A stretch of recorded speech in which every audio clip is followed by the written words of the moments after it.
എല്ലാവർക്കും മുത്തശ്ശി കഥകളിലേക്ക് സ്വാഗതം.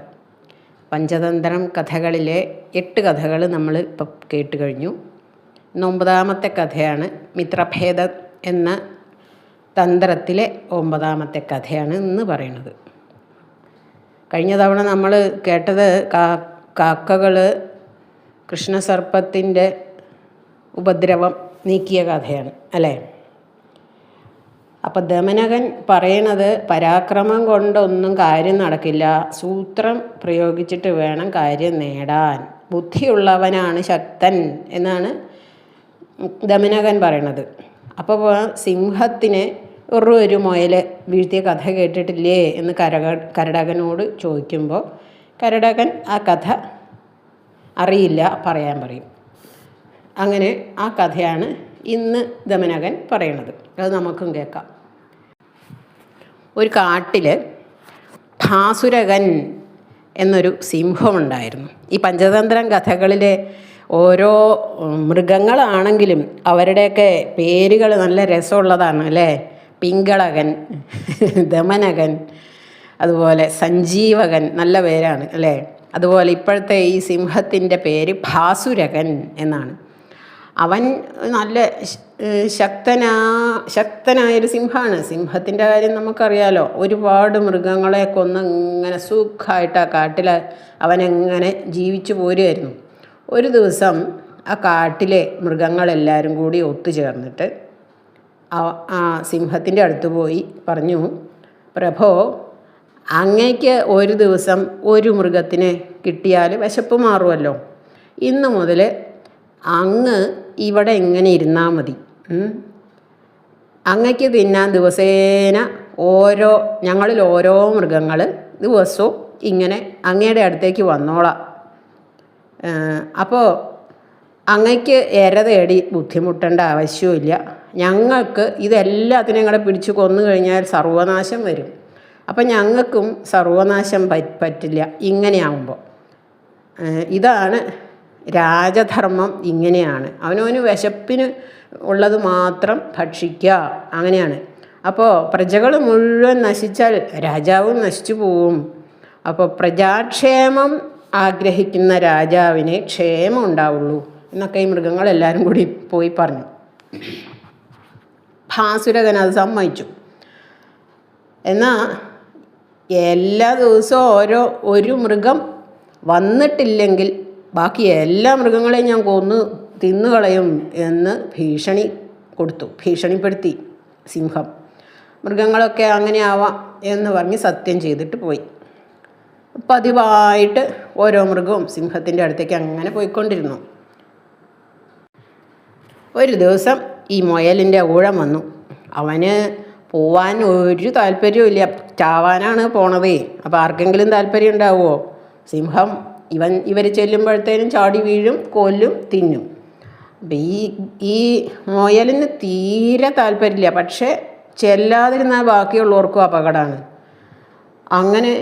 ഇങ്ങനെ എന്തെങ്കിലും ഈ സിംഹത്തിനെ എങ്ങനെയെങ്കിലും കൊല്ലാനുള്ള ഒരു ഉപായം ഉണ്ടോ എന്നിങ്ങനെ ആലോചിച്ച് പതുക്കെ നടന്നു.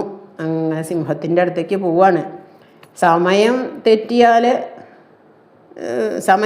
തെറ്റിയാൽ സിംഹം ചൂടാവും ഇല്ലേ? വിശന്ന് വലഞ്ഞിരിക്കുകയല്ലേ? അപ്പോൾ സമയം തെറ്റിയിരിക്കണു. ഇങ്ങനെ ആലോചിച്ച് പതുക്കെ നടക്കുമ്പോൾ സമയമൊക്കെ തെറ്റി. അതിൽ നല്ല വിഷമമുണ്ടായിരുന്നു, പേടിയുണ്ട്. അങ്ങനെ പോണ വഴിക്ക് മുയൽ ഒരു കിണർ കണ്ടു. മുയലെന്ത് ചെയ്തു? ഈ കിണറിൻ്റെ പാലത്തുമ്മേ കൂടിയാണ് നടക്കണത്. അങ്ങനെ നടന്നു പോകുമ്പോൾ കിണറ്റിലെ വെള്ളത്തിൽ ഈ മുയൽ സ്വന്തം പ്രതിച്ഛായ നിഴൽ കണ്ടു.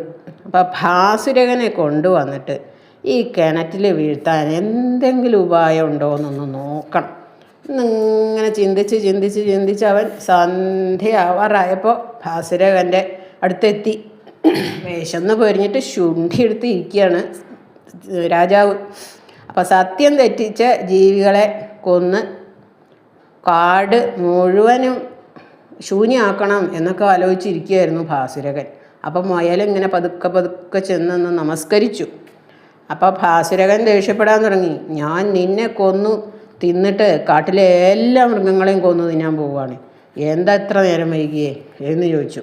അപ്പോൾ മുയലും ഇങ്ങനെ വിനയത്തോടെ പറഞ്ഞു, പ്രഭോ, ഞാനോ മറ്റു മൃഗങ്ങളോ ഒരു കുറ്റവും ചെയ്തിട്ടില്ല. ഞാൻ പറയുന്നത് ഒന്ന് ക്ഷമയോടെ കേൾക്കണേ എന്ന് പറഞ്ഞു. മൃഗസമാജം അയച്ചതനുസരിച്ച് ഞാനും വേറെ 4 മുയലുകളും ഇങ്ങോട്ട് വരികയായിരുന്നു ഈ രാജാവിൻ്റെ അടുത്തേക്ക്. അപ്പോൾ വരുന്ന വഴിക്ക് ഒരു ഗുഹയിൽ നിന്ന് വേറൊരു സിംഹം പുറത്തു വന്നിട്ട് ഞങ്ങളെ തടഞ്ഞു തിന്നാൻ പുറപ്പെട്ടു. അപ്പോൾ ഞങ്ങൾ അങ്ങയുടെ അടുത്തേക്ക് വരികയാണെന്ന് ഞാൻ പറഞ്ഞു നോക്കി. അപ്പോൾ എന്നാൽ ആ സിംഹം പറഞ്ഞു, എന്നാൽ പോയി ആ സിംഹത്തിനെ ഇങ്ങോട്ട് വിളിച്ചു കൊണ്ടുപോകാമെന്ന് പറഞ്ഞു. അപ്പോൾ ഒരു ശക്തി പരീക്ഷ നടത്തി ജയിക്കുന്നവന് ഈ 5 മുയലുകളെയും തിന്നാം എന്നാണ് ഇപ്പോൾ പന്തയം. ഈ 2 സിംഹങ്ങളും കൂടിയും തമ്മിൽ ശക്തി പരീക്ഷണം നടത്തണം. എന്നിട്ട് ജയിക്കുന്നവന് ഈ 5 മുയലുകളെയും തിന്നാം എന്നാണ് ഇപ്പോൾ. അപ്പോൾ 4 മുയലുകളെ ഇപ്പോൾ ആ സിംഹത്തിൻ്റെ അടുത്ത് പണയം വെച്ചിട്ടാണ് ഞാൻ പോന്നേക്കണത് എന്ന് പറഞ്ഞു. അവൻ പറഞ്ഞതനുസരിച്ചാണ് ഞാൻ ഇപ്പോഴെങ്കിലും ഇവിടെ എത്തിയത് എന്ന് പറഞ്ഞു. ഭാസുരകന് ഇങ്ങോട്ട് ദേഷ്യം വന്നു. പിന്നെയും വേഗം ആ കള്ള സിംഹത്തിനെ എനിക്ക് കാണിച്ചു താന്ന് പറഞ്ഞു. അവനെ തോപ്പിച്ചിട്ട് എനിക്ക് സ്വസ്ഥതയുള്ളൂ. ഭൂമിയോ സ്വർണ്ണോ അല്ലെങ്കിൽ സുഹൃത്തിനെയോ ഒക്കെ ലഭിക്കാനാണല്ലോ യുദ്ധം ചെയ്യുന്നത് എന്നാണ്. ഇതൊക്കെ ഓരോ ഉപദേശങ്ങളാണ്. ഇപ്പോൾ ഇങ്ങനെ എന്തെങ്കിലും കിട്ടാൻ വേണ്ടിയിട്ടാണ് ഭൂമിയിൽ യുദ്ധങ്ങൾ ഉണ്ടായിട്ടുള്ളൂ. ഒന്നുകിൽ ഭൂമി, അല്ലെങ്കിൽ ധനം, അല്ലെങ്കിൽ സുഹൃത്ത്. മുയൽ പറഞ്ഞു, പ്രഭോ, ശരിയാണ്. എന്നാൽ ഈ സിംഹം കോട്ട പോലെയുള്ള ഒരു ഗുഹയുടെ ഉള്ളിലാണ് താമസം. 1000 ആനകളും 1,00,000 കുതിരകളും ഒക്കെയുള്ള സേനയേക്കാൾ ബലാണ് ഈ കോട്ടയ്ക്ക്. കോട്ടയില്ലാത്ത രാജാവ് വിഷപ്പല്ലില്ലാത്ത പാമ്പിനെയും മതമില്ലാത്ത ആനയും പോലെയാണ് എന്ന് ഓരോരോ ചൊല്ലുകളാണ് ഇത് കേട്ട് ഭാസുരകൻ പറഞ്ഞു, കോട്ടയ്ക്കുള്ളിലുള്ള ആ കള്ളനെ എനിക്ക് കാണിച്ചു താനേ. ശത്രുവിനെയും രോഗത്തെയും വളർന്നു വരാൻ അനുവദിച്ചാൽ അവർ നമ്മെ നശിപ്പിക്കും, അല്ലേ? അത് ശരിയാണ്. രോഗമായാലും ശത്രുവായാലും വളരാൻ അനുവദിക്കരുത് എന്ന്. അപ്പോൾ മുയൽ പറഞ്ഞു, ശരിയാണ്. എന്നാൽ സ്വന്തം ശക്തിയും മറ്റുള്ളവൻ്റെ ശക്തിയും മനസ്സിലാക്കാതെ ശത്രുവിനെ നേരിടാൻ പോയാൽ തീ ചാടുന്ന ഈയാമ്പാറ്റയുടെ പോലെ നശിച്ചു പോവും എന്ന് പറഞ്ഞു മുയൽ. ഭാസുരകന് ഉപദേശമൊന്നും അത്ര പിടിക്കണില്ല എന്ന് മുയലിന് മനസ്സിലായി.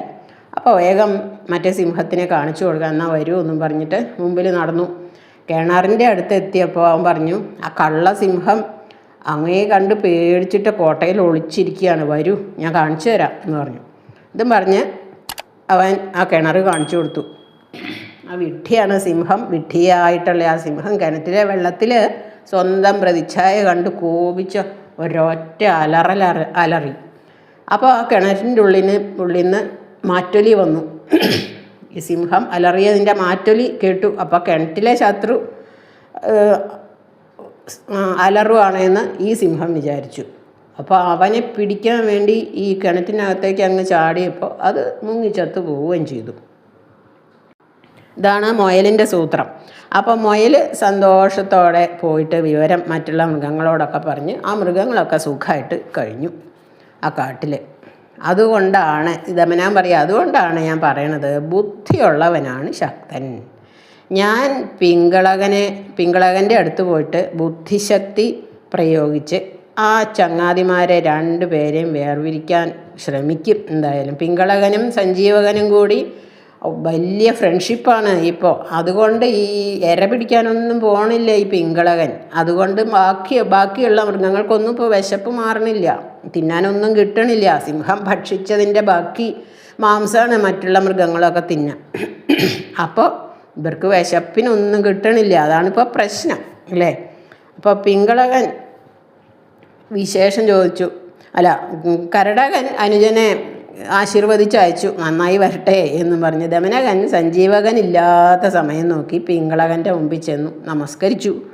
അപ്പോൾ പിങ്കളകൻ വിശേഷമൊക്കെ ചോദിച്ചു. അപ്പോൾ ദമനകൻ പറഞ്ഞു, അങ്ങയ്ക്ക് ഞങ്ങളെക്കൊണ്ട് വലിയ പ്രയോജനമൊന്നും ഇല്ല ഈ ഇടയായിട്ട്. അതുകൊണ്ടാണ് ഞാനിപ്പോൾ ഇങ്ങോട്ടൊന്നും വരാത്തത്. ഇപ്പം അങ്ങയ്ക്ക് നാശം അടുത്തത് കണ്ട് വിളിക്കാതെ വന്നതാ. അങ്ങയ്ക്ക് നാശമെടുത്തിരിക്കുന്നത് കണ്ടിട്ട് വിഷമിച്ച് വന്നതാ ഞാൻ. അപ്പോൾ പ്രിയമോ അപ്രിയമോ ശുഭമോ അശുഭമോ ആയാലും അഭിപ്രായം പറയണമല്ലോ എന്ന് പറഞ്ഞു ദമനകൻ. അപ്പോൾ പിങ്കളകൻ പറഞ്ഞു, നീ ഇങ്ങനെ ഈ അവിടെ ഇവിടെയും തൊടാതെ പറയാതെ കാര്യം പറയേ എന്ന് പറഞ്ഞു. അപ്പോൾ ദമനകൻ പറഞ്ഞു, പ്രഭോ, അങ്ങയുടെ വിശ്വസ്തമിത്ര ആയിട്ടുള്ള ആ സഞ്ജീവകൻ ഉണ്ടല്ലോ, അയാൾ അങ്ങ് വിചാരിക്കുന്ന പോലെ അത്ര നല്ലവനൊന്നുമല്ല. അടുത്തൊരു ദിവസം അവൻ എന്നെ സ്വകാര്യമായിട്ട് വിളിച്ചു പറഞ്ഞു എന്നോടേ, അയോഗ്യനായ പിങ്കളകനെ കൊന്നു കളഞ്ഞിട്ട് ഞാൻ മൃഗരാജാവിൻ്റെ പദവി നേടാൻ പോവുകയാണ് എന്ന് അവൻ എന്നോട് പറഞ്ഞതാണ്. ഇത് കേട്ടപ്പോൾ പിങ്കളകൻ ബോധം കെട്ട് വീണു. അപ്പോൾ ദമനകൻ ഇങ്ങനെ ആലോചിച്ചു, പ്രധാന സ്ഥാനത്ത് രാജാവ് വാഴിച്ച മന്ത്രി എന്നുവെച്ചാൽ രാജാവിൻ്റെ പ്രധാന മന്ത്രി ഉണ്ടാവും, അയാൾ അധികാരപദം കൊണ്ട് അഹങ്കാരിയാവും. ഏറ്റവും വലിയ രാജാവിൻ്റെ തൊട്ട് താഴെയുള്ള പദവിയാണ്. അപ്പോൾ അതിന് കുറച്ച് അഹങ്കാരം ഉണ്ടാവും. ആ അഹങ്കാരം കൊണ്ട് സേവക വൃത്തിയിൽ അതൃപ്തി വരും. ആ അതൃപ്തി കൊണ്ട് സ്വാതന്ത്ര്യമോഹം ഉണ്ടാവും. സ്വാതന്ത്ര്യമോഹം കാരണം രാജാവിനെ കൊല്ലാനുള്ള വിചാരവും ഒക്കെ വരും എന്നാണ് പറയാം. അങ്ങനെയുള്ള കഥകളൊക്കെ നമ്മൾ വേറെയും കേട്ടിട്ടുണ്ട് അല്ലേ. മന്ത്രിയുടെ കുൽസിത ബുദ്ധി കൊണ്ട് രാജാവിന് അബദ്ധങ്ങൾ പറ്റണതൊക്കെ നമ്മൾ വേറെയും കഥകൾ കേട്ടിട്ടുണ്ട് അല്ലേ. അതാണ് ഇതിൽ പറയണത്. അപ്പോൾ അതിനിടയിൽ പിങ്കളകൻ ഈ മോഹാലസ്യത്തിൽ നിന്ന് ഉണർന്നു. ഇങ്ങനെ ചോദിച്ചു, എൻ്റെ ദമനക, എനിക്ക് പ്രാണപ്രിയനാണ് ആ സഞ്ജീവകൻ, എന്നിട്ട് എന്തിനാണ് അവൻ എന്നെ ദ്രോഹിക്കണം എന്ന് വിചാരിക്കണത് എന്ന് ചോദിച്ചു. അപ്പോൾ ദമനകൻ പറഞ്ഞു, ഭൃത്യൻ വിശ്വസ്തനായി കൊള്ളണം എന്നൊന്നുമില്ല. രാജശ്രീ കൈക്കലാവാത്തവൻ രാജാവിനെ ആശ്രയിക്കണു, അത്രയേ ഉള്ളൂ. എന്നിട്ടും പിങ്കളകന് വിശ്വാസമായില്ല. ദമനക, രോഗങ്ങളും വ്യാധിയും വൈരൂപ്യവും ഒക്കെ ഉണ്ടെങ്കിലും സ്വന്തം ശരീരം എല്ലാവർക്കും പ്രിയപ്പെട്ടതാണല്ലോ. എന്തെല്ലാം സൂക്കേട് വന്നാലും, ഒരു കൈ പോയാലും ഒരു കാല് പോയാലും നമുക്ക് നമ്മുടെ ദേഹം, നമ്മുടെ ശരീരം ഏറ്റവും പ്രിയപ്പെട്ടതാണ് അല്ലേ. അതുപോലെ എന്തെല്ലാം തെറ്റുകൾ ചെയ്താലും നമ്മളെ സ്നേഹിക്കുന്നവൻ നമുക്ക് എപ്പോഴും പ്രിയപ്പെട്ടവനാണ്. എന്തൊക്കെ തെറ്റ് ചെയ്താലും നമുക്ക് സ്നേഹമുണ്ടെങ്കിൽ നമ്മളതൊക്കെ മറക്കും അല്ലേ. അപ്പോൾ ദമനകൻ ഉപദേശിച്ചു, അവിടെയാണ് തെറ്റ് പറ്റണത്, രാജാവിന് തെറ്റ് പറ്റണത് അവിടെയാണ്. രാജദ്രോഹിയായ ഇവനെ പുറന്തള്ളുകയാണ് വേണ്ടത്. കൂറ്റനാണെങ്കിലും വെറും പുല്ലുതീനിയാണ് ഇവൻ.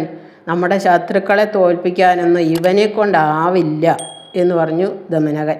പിങ്കളകൻ പറഞ്ഞു, നീ പറഞ്ഞിട്ടാണല്ലോ ഞാൻ അവന് ഇവിടെ എൻ്റെ അടുത്ത് അഭയം കൊടുത്തത് അല്ലേ. പണ്ട് പോയി പറഞ്ഞു ദമനകൻ. എന്നിട്ടാണ് പിങ്കളകൻ സഞ്ജീവകനെ അവന് അഭയം കൊടുത്തത്, എന്നിട്ട് സുഹൃത്താക്കി. ഒരിക്കൽ അഭയം കൊടുത്താൽ പിന്നെ ഏത് സാഹചര്യം വന്നാലും അവനോട് കോപിക്കരുത്. ഇപ്പോൾ നട്ട് വളർത്തിയത് നമ്മൾ നട്ട് വളർത്തിയിട്ടുള്ളത് ഒരു വിഷവൃക്ഷമാണ് എന്ന് നമ്മൾ അറിഞ്ഞാലും സ്വയം അത് വെട്ടിക്കളയാൻ തോന്നില്ല അല്ലേ. അപ്പോൾ ദ്രോഹിക്കുന്നവരോട് സൽസ്വഭാവം കാണിക്കുന്നവനാണ് യഥാർത്ഥത്തിൽ സജ്ജനം. സഞ്ജീവകൻ ദ്രോഹബുദ്ധിയുള്ളവനാണെങ്കിൽ തന്നെ ഞാൻ അവനെതിരായി ഒന്നും ചെയ്യില്ല എന്ന് പറഞ്ഞു പിങ്കളകൻ. ദമനകൻ എന്നിട്ടും മടുക്കാതെ ഉപദേശം തുടർന്നു. രാജാവ് എന്ത് പറഞ്ഞിട്ടും വഴങ്ങണില്ല. എന്നാലും ഇവൻ ഉപദേശം ഇങ്ങനെ തുടർന്നുകൊണ്ടിരുന്നു. രാജാവിനോളം തന്നെ സാമർഥ്യവും ധനവും ഒക്കെ ഉള്ളവനും രാജാവിൻ്റെ ദൗർബല്യങ്ങൾ അറിയുന്നവനും അതുപോലെ പകുതി രാജ്യം ഭരിക്കാൻ കഴിവുള്ളവനും ഉത്സാഹശീലനും ഒക്കെ ആയ ഭൃത്യൻ രാജാവിനെ കൊന്നുകളയും ഉറപ്പാണ്. മാത്രമല്ല മാംസഭുക്കായ അങ്ങെപ്പോഴും ഈ പുല്ലുതീനിയായിട്ടുള്ള ഇവൻ്റെ കൂടെയാണ്. ഒപ്പമുള്ള ആളുടെ സ്വഭാവം നമുക്കും ബാധിക്കും. നമ്മുടെ കൂടെയുള്ള ആളുടെ സ്വഭാവം കുറേ കഴിയുമ്പോൾ നമുക്കും ബാധിക്കും. സജ്ജനങ്ങളോടാണ് സമ്പർക്കം എന്നാണെങ്കിൽ എത്ര നിസ്സാരനും സജ്ജനായി തീരും. അത് ശരിയാണ്. ചിപ്പിയിൽ വീണ വെള്ളം മുത്തുമണിയാവില്ലേ. അപ്പോൾ ദുർജനങ്ങളുമായിട്ട് കൂട്ടുകൂടിയാൽ നല്ലവരും ചീത്ത പ്രവൃത്തികൾ ചെയ്യാൻ തുടങ്ങും. അതും നമുക്കറിയാം അല്ലേ. അപ്പോൾ ദുര്യോധനൻ്റെ കൂടെ ഭീഷ്മരും പോയില്ലേ വിരാടൻ്റെ പശുക്കളെ കക്കാൻ? അത് ശരിയാണ്. ഇത് അപ്പോൾ ഈ പഞ്ചതന്ത്രം മഹാഭാരത കഥയ്ക്ക് ശേഷം ആണ് രചിച്ചത് എന്നിപ്പോൾ ഊഹിക്കാം. അല്ലെങ്കിൽ ഇപ്പോൾ ഈ മഹാഭാരതത്തിലെ ഒരു ഇത് ഇവിടെ പറയാൻ വഴിയില്ല അല്ലേ? ദുര്യോധനൻ്റെ കൂടെ ഭീഷ്മരും പോയില്ലേ വിരാടൻ്റെ പശുക്കളെ കക്കാൻ എന്നാണ് ദമനകൻ ചോദിച്ചത്. ശരിക്കും ദമനകനല്ല, ഇത് നമ്മുടെ വിഷ്ണു ശർമാവ് എന്ന് പറയുന്ന ആ ആചാര്യൻ കുട്ടികൾക്ക് പറഞ്ഞു കൊടുക്കുന്ന കഥയാണല്ലോ. അപ്പോൾ കുട്ടികളെ നന്നാക്കാൻ വേണ്ടിയിട്ടുള്ള കഥയാണ്. കുട്ടികൾക്ക് ദുർബുദ്ധി ഉണ്ടാവാതിരിക്കാൻ, അവരുടെ ഉള്ള ദുർബുദ്ധി മാറ്റാനും ഒക്കെ വേണ്ടിയിട്ടാണല്ലോ ഈ കഥകൾ എഴുതിയത്. അപ്പോൾ മുട്ടയുടെ ദോഷം കാരണം പേൻ ചത്തുപോയിട്ടുള്ള കഥ കേട്ടിട്ടില്ലേ നീ എന്ന്, അല്ല പിങ്കളകനോടാണ്. മുട്ടയുടെ ദോഷം കാരണം പേന് ചത്തുപോയ കഥ കേട്ടിട്ടില്ലേ എന്ന് പിങ്കളകനോട് ദമനകൻ ചോദിച്ചു. അപ്പം പിങ്കളകൻ പറഞ്ഞു, അത് ആ കഥയൊന്നും എനിക്കറിയില്ല, നീ അത് പറയേ എന്ന് പറഞ്ഞു. അപ്പം ആ കഥ ദമനകൻ പറയാൻ തുടങ്ങും. അതാണ് 10ാമത്തെ കഥ. അത് നമുക്ക് അടുത്ത ആഴ്ച കേൾക്കാം. എല്ലാവർക്കും നന്ദി, നമസ്കാരം.